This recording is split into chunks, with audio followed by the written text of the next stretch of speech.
Allez, revenons à notre actualité du jour, ici, Bruxelles, en Belgique, avec ce changement dans les médias. BX1 est désormais dans tous les foyers bruxellois sur le DAB+.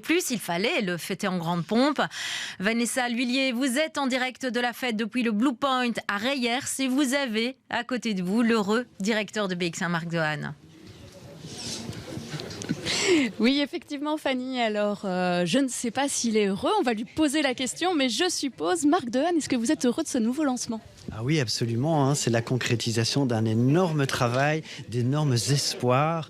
Et donc, tout ça est vraiment sous le signe de la fête, en réalité, pour bien le dire. Alors, lancer une nouvelle radio, c'est évidemment aussi un défi en termes d'entreprise. On a 15 heures de programme supplémentaires. Comment on aborde ces changements ? On les aborde par petits pas. Donc vraiment, c'est un travail qui est effectué depuis des années.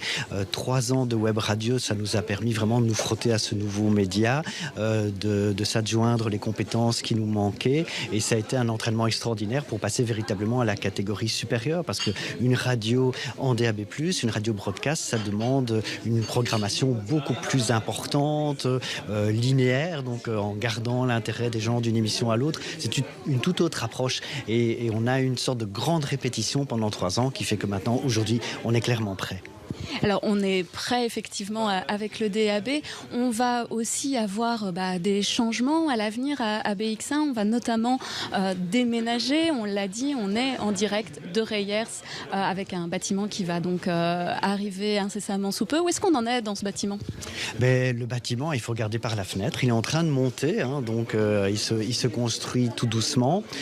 C'est un projet effectivement très ambitieux qui va nous permettre d'avoir un nouvel outil de production dans lequel évidemment la radio est inclue, et aussi d'autres conditions de travail et d'autres interactions aussi avec le Mediapark, donc c'est cet endroit particulier de Bruxelles où vont se trouver tous les médias bruxellois, tous les médias de la capitale.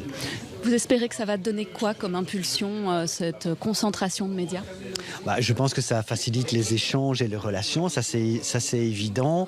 En termes d'identification aussi, il est inimaginable de ne pas en être.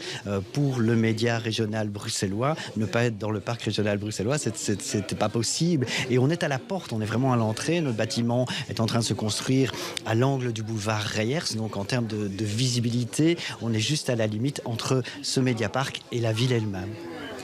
Eh bien voilà, on découvrira un petit peu plus tard, plus en détail, ce bâtiment. Mais en tout cas, pour l'instant, vous l'avez compris, la web radio, enfin la DAB+, pardon, je ne dois plus dire web radio. Il faut encore que je m'y fasse un petit peu. Eh bien, c'est 15 heures de programmes originaux avec du contenu, de l'information.